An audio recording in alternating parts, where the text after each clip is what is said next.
Magandang araw sa ating lahat. Ito po inyong lingkod, Fred de Guzman ng Squad 244, life coach po dito sa ating bayan ng Santa Maria ng Philippine National Police. Kung meron lamang sanang respeto ang mga tao sa kapwa, di sana walang mga gulo sa paligid, walang mga away, walang sigalot. Kung meron lang sanang respeto, paggalang ang tao sa kanyang kapwa, lalo na sa kanyang mahal sa buhay, napaka-tahimik sana ng paligid. Pero paano tayo makakadama ng respeto kung tayo mismo ay hindi marunong? So it takes two to tango. Kailangan magkaroon ng mutual na respeto ang isa't isa. And if we will only learn how to show respect, this world could be a lot more easier to live with. At ang ating bayan po ay tahimik. But be that as it may, yung pong kawalang respeto ng tao ay bunga lang ng kawalan niyang respeto sa Diyos. And even though people are religious, na wala naman din nagawang pagbabago ang relihiyon, yung tao na tunay na nakakilala kay Kristo lamang ang may pag-asang makapagpakita ng tunay na respeto. Sinabi nga ng kasulatan, kung yung mahal mo sa buhay na nakikita mo, nahahawakan, and yung mapakitaan at mapahayagan ng respeto, how can you say you love God na hindi mo nakikita and yet you say you respect Him? So, salamat po sa ating Diyos na binibigyan tayo ng pagkakataon na mag-aralan. Kami sa ministry at kayo sa ating kapulisan, kasama ng ating kapatiran, would be helped sa pag-uusapan natin. Higit sa lahat, respeto sa Diyos.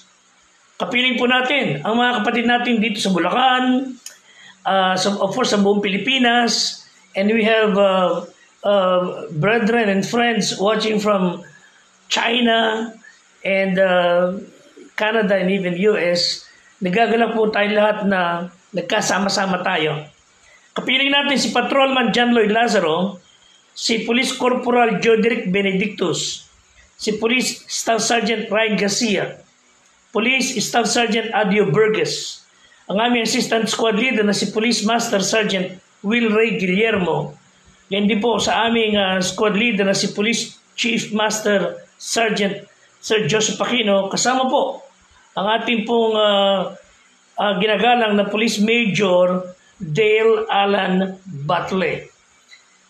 Kami po sa Squad 244, tanyong lingkod, ang life coach, ay nagagalak na mag-aralan tayo.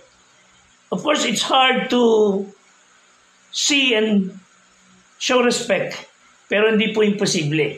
Yan po laging tagline ng inyong lingkod. At isang napakasarap na bagay sana, yung isang napakagandang araw that you are among the people who have that genuine concern.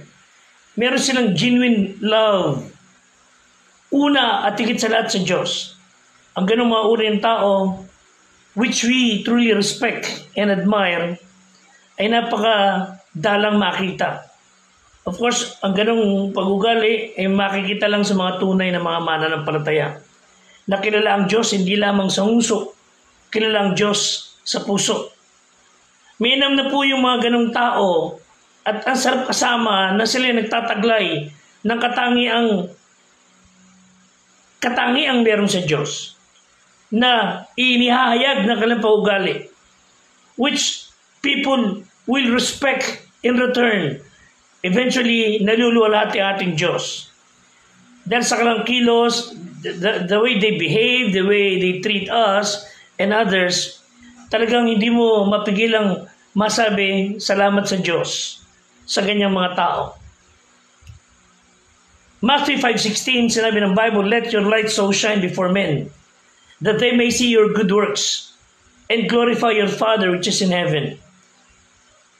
Hindi po maialis sa ating mga mananampalataya, whether you are civilian or in uniform, na yung ating pananampalataya sa Diyos ay maipamuhay natin. Hindi maialis na yung liwanag mo ay makita kahit papaano. And if people will be able to see the light that we have na galing sa Diyos, what is that light? Good works. Respect to others. Respect sa property. Respect sa authority. If they would see such respect sa ating mga mananampalataya, they would glorify God. In their heart, they would say, salamat sa Diyos sa mga ganitong klaseng tao. Deuteronomy chapter 10, 17 to 18, pagkat ang Panginoong Diyos ay siyang Diyos ng mga Diyos, Panginoon ng mga Panginoon. Siyang dakilang Diyos, siyang makapangyarihan, at siyang kakilakilabot.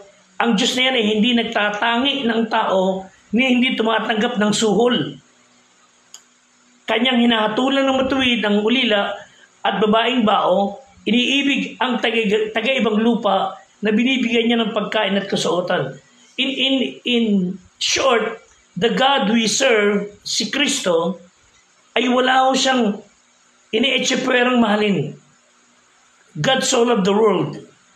Wala siyang itinatangi, kundi He created all of us, Revelation 4:11, for His pleasure. So, you and I, and the rest of the people sa sanglibutan ay mahal niya.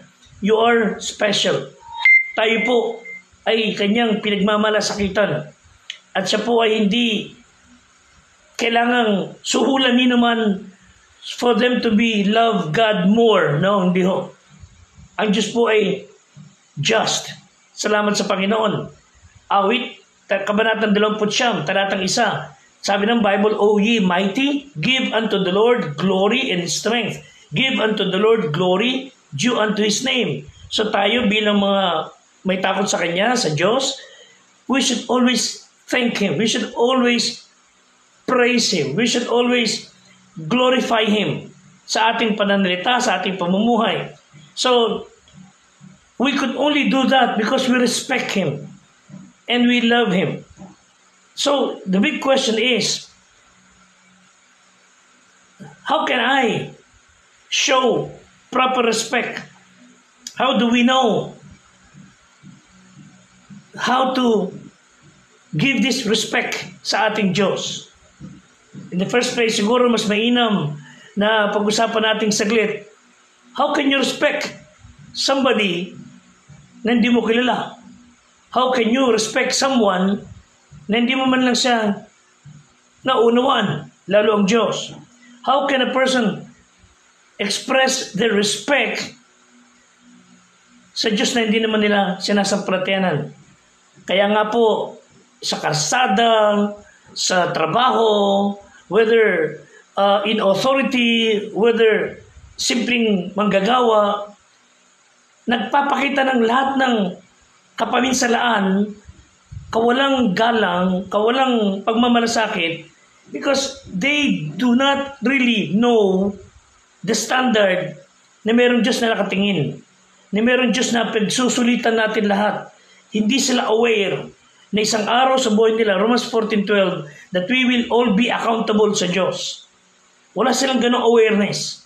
So tayong mga Kristiyano, let us try to spread the truth that one day they would stand before the throne of God, na pag hindi ka nagtinuo ngayon, iwasan man ninyo, layuan man ninyo, tanggihan man ninyo, baliwalain man ng tao ang Diyos. That God whom ye ignored, disrespect, will one day judge us. Of course, how can people show respect sa hindi nila kilala? So, kailangan mo nang kilalanin nila ang ating Diyos na si Kristo. Kailangan nilang sampalatayanan. So, how do we know that God exists? Bilang Kristiyano, we know that He exists because He has told us. And He has revealed Himself to us. Kung parang in-reveal niya kanya sarili sa iba, tayo na sumampalataya, and others just rejected Him. Hindi siya pininiwalaan. Yun ang malaking predicament ng mga tao na ayaw maniwala kay Kristo, na ayaw sumampalataya sa Kanya. Pero tayo, na kinilala siya, pinakinggan niya sinasabi ng kasulatan, we who knew Him, who He is, what He is like, and what His plans for us, hindi magiging problema sa atin yung magpakita ng respeto sa Kanya, sa Diyos, at sa ating kapwa. So, while on earth, ang Panginoong Diyos ay nagpahayag ng Kanyang sarili, una, through the Bible. Ang Kanyang salita. Itong Bibliang ito, the Bible. He revealed Himself through His Word. Written Word. It's the actual Word of God. The evidence revealed in the Bible is more convincing. Kaya people would try to destroy it. Sabi ni Martin Luther, mighty potentates have raged against this book. They sought to destroy it. They sought to uproot it. Pagsamahin pa ang puwersa ni Alexander the Great, wika niya, the princes of Egypt and Babylon, the monarchs of Persia, pagsamasamahin pa ng kalang puwersa of the Greece and the Rome, they prevailed nothing. All of them are gone. Yet ang Bibliang gusto nilang wasakin ay nananatili hanggang sa makarating sa atin. You know why? God protected His Word. Walang makapananaig. Kahit anong pandaraya, pagpilit ng tao na ituro ang kalokohan at ilihis ang katotohanan ng siya Diyos, people will come to know the truth. So, God revealed Himself through the Bible. And when we heard the Bible that God was manifested in the flesh, and we heard and we learned that He died on the cross, and when we picked up the truth, na siya nagdusa para sa ating mga kasalanan, siya ang nagbayad, siya ang nagtigis ng kanyang dugo because He loves us.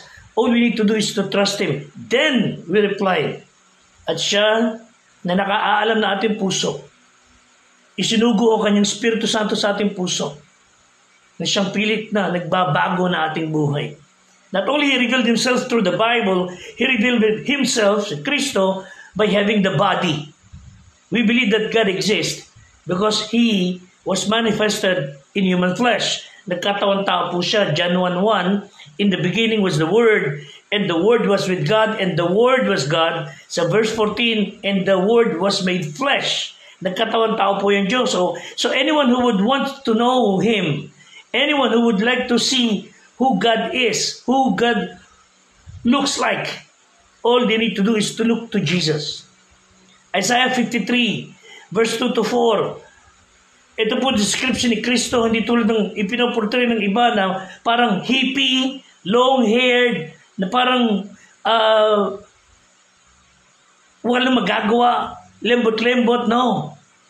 Si Kristo po ay maskulado, siya po ay batak sa trabaho nung nagkatawang tao, at hindi siya parang binabae na ipinoportray na iba na batok-batukan. No. Ang aking tagapagligtas, si Kristo ng katawang tao, ay napakaamo, pero hindi siya basta-basta kayang itumba ni naman sa kanyang sariling pisikal na pangatawan. Pero sabi sa Isaiah 53 verse 2 hanggang 4, when we shall see Him, there is no beauty that we should desire Him. He is despised and rejected of men. He was called a man of sorrows and acquainted with grief. We hid as it were our faces from Him. He was despised and we esteemed Him not. Tunay na kanyang dinala ang ating karamdaman, dinala ang ating mga kapanlawan. He bore everything na sa atin, pinasa niya. Kaya sinasabi ko sa inyo, hindi siya basta lembot-lembot lang ho. Tulad na pinoportray ng mga litrato.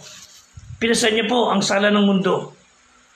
Gayon may ipinalagay natin siya, hinampas, sinaktan ng Diyos, at dinalamhati. So God has spoken through His Word and through His workers. Nakarating sa atin. And anybody who wants to believe sa Diyos, has the opportunity to believe in God, wala hong i-etsipera ang Diyos. Sino man lalapit sa Kanya, He would welcome them. Kailangan lang siya sumampalataya.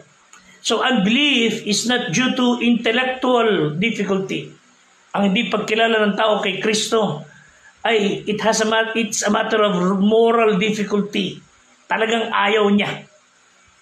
Bago wala siyang pamanaw, sana'y siya magsisi ng kasalanan. Unbelief never comes out of the head. It comes out of the heart.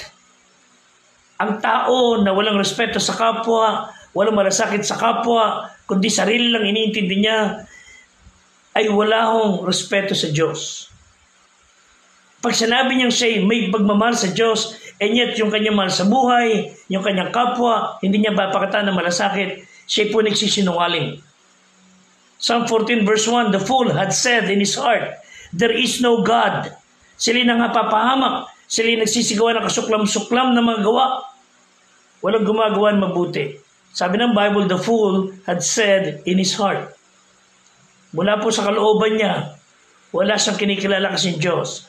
There's only one God, si Kristo lamang po. And there are many things about God na hindi man natin maunawaan, but we do not have to understand it all at once. Limitado ating kakayahan. Pero sa pagitan ng Bible, sa pag-aaralan, maunawaan natin ang mga bagay tungkol sa Diyos. So, we don't have to understand God in order to know Him. You and I have known Him, and other people can know Him by simply putting their trust in Jesus. At sabi ni Isaiah sa 6 verse 1 to 5, Isaiah chapter 6, that there's only one true God, and this God is in Trinity. God is a triune God. Ang dakilang aral ng Biblia po, may isang Diyos, nagpahayag siya sa kanya sa tatlong persona. Diyos Ama, Diyos Anak, Diyos Espiritu Santo. 1 John 5:7. We do not worship three gods. Hindi po ganon. We worship one God revealed in three persons. And to deny the Trinity, that would cause the root of all heresies. There's only one God, so there's nothing to compare to Him.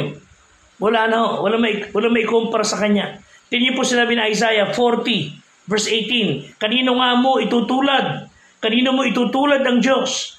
O anong iwawangis nyo sa Kanya? Nothing can be compared to Him. We see the reflections of God sa yung triune, God as a Trinity rather, makikita natin yan in nature. Time, past, present, future. Sa space, height, width, depth. Sa tao, soul, body, spirit. Ang pangalan ng Diyos, ginamit yung salitang Elohim sa Genesis 1:26 and 27. It's a compound singular. When God said in Genesis 1:26 and 27, notice, God said, let us make man according to our image. Us are.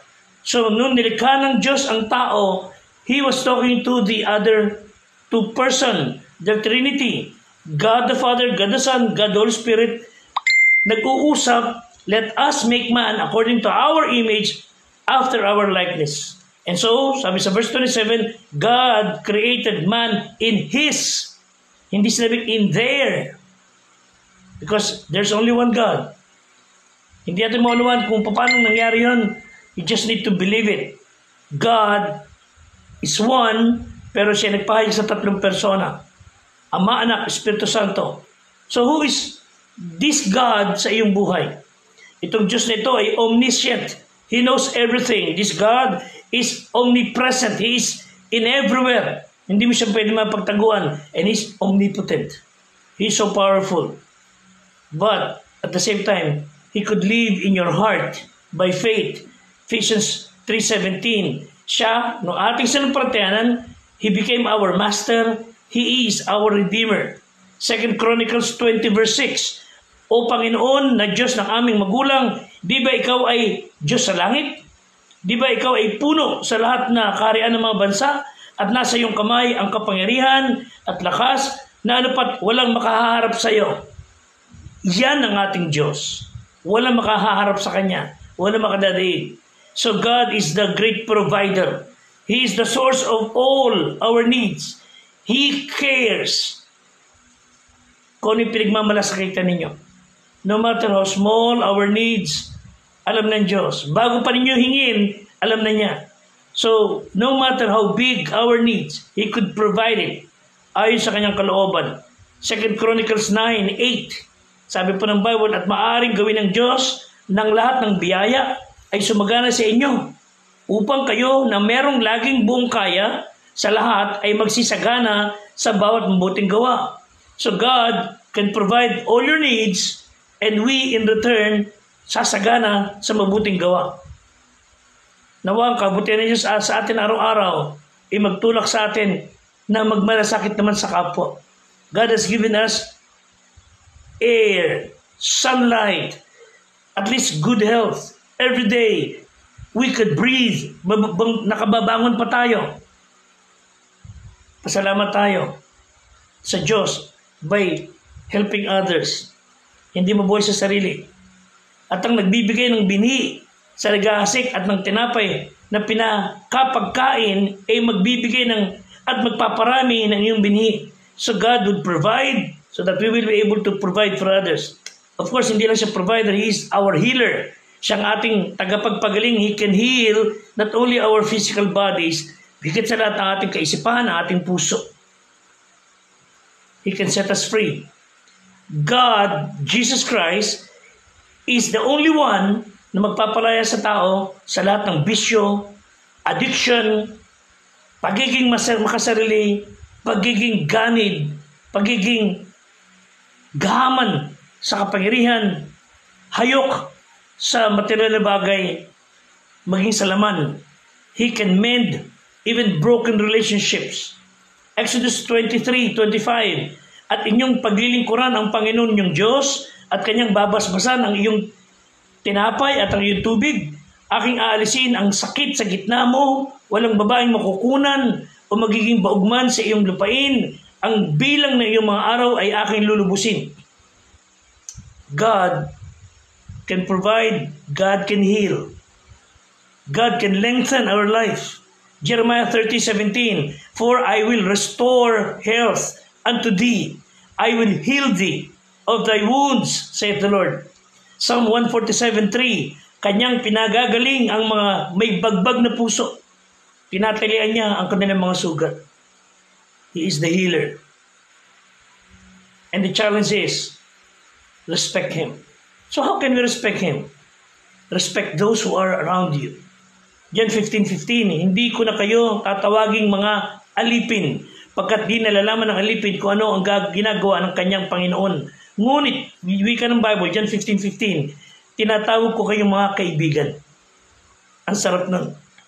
The one who created us, the God of the universe, the Almighty God, considered you and me as His friend. Oh, more than that, I am His son. At kayo ay anak niya kung kayo sumampalataya. As His friends, He will let us know His plan. Ganyan magkakaibigan. Alam ang plano. All we need to do is to obey Him. You will come to know things na di mo malalaman unless you become close to Him. Amos 3:7, surely the Lord God will do nothing, listen, Amos 3:7, but He revealeth His secret unto His servants the prophet. So the more we do His will, we are showing Him respect. And it will also help us to mature and to know Him better. And the way to have that insight sa ating puso at respeto sa Kanya is by obedience. Tulungan tayo ng Diyos, mga kapatid, na kilalanin siya sa ating buhay lagi. And show respect sa Kanya by showing respect to others, especially sa ating mahal sa buhay. Isang general ang babiyahe sa isang malayong lugar, ang may reserve na upuan sa aeroplano. And then, as they enter, ilang mga private na sundalo ang isa sa private, isa sa sundalo private, and baguhan lang siya, hindi pa niya alam ang gagawin masyado, and he wanted to sit at that seat na uupuan ng general. And the one who's, nag-aasikaso, sabi, hindi po pwede. Gusto ko maprosa upuan ng general yun. I just want to fly and I want to see my mother. Habang siya nagtatalo-talo, miya, lumabas yung general. Sabi niya, ay, okay na yan. Sige, let him take my seat. Sir, pero sir, sabi niya, hayaan mo na, let him take my seat. No, sir, dapat di ba, rank to, upuan ng general yan. No, it's not a matter of rank. He is the son. He can take my seat. Anak pala ng general. Of course, hindi naman dapat ganun lagi. Pero Jesus Christ is God the Son. He should be the one sitting at the throne of your heart. And if He is enthroned sa ating puso, wala kang magiging problema to show respect to others. And people will just either respect you in return or they will be insulted by the way you live. Either way, let's show respect to others. Let's show respect to our loved ones. Let's show respect to authorities because we respect Him na ating Diyos. God bless you all and God give you peace. Until next time, maraming salamat po.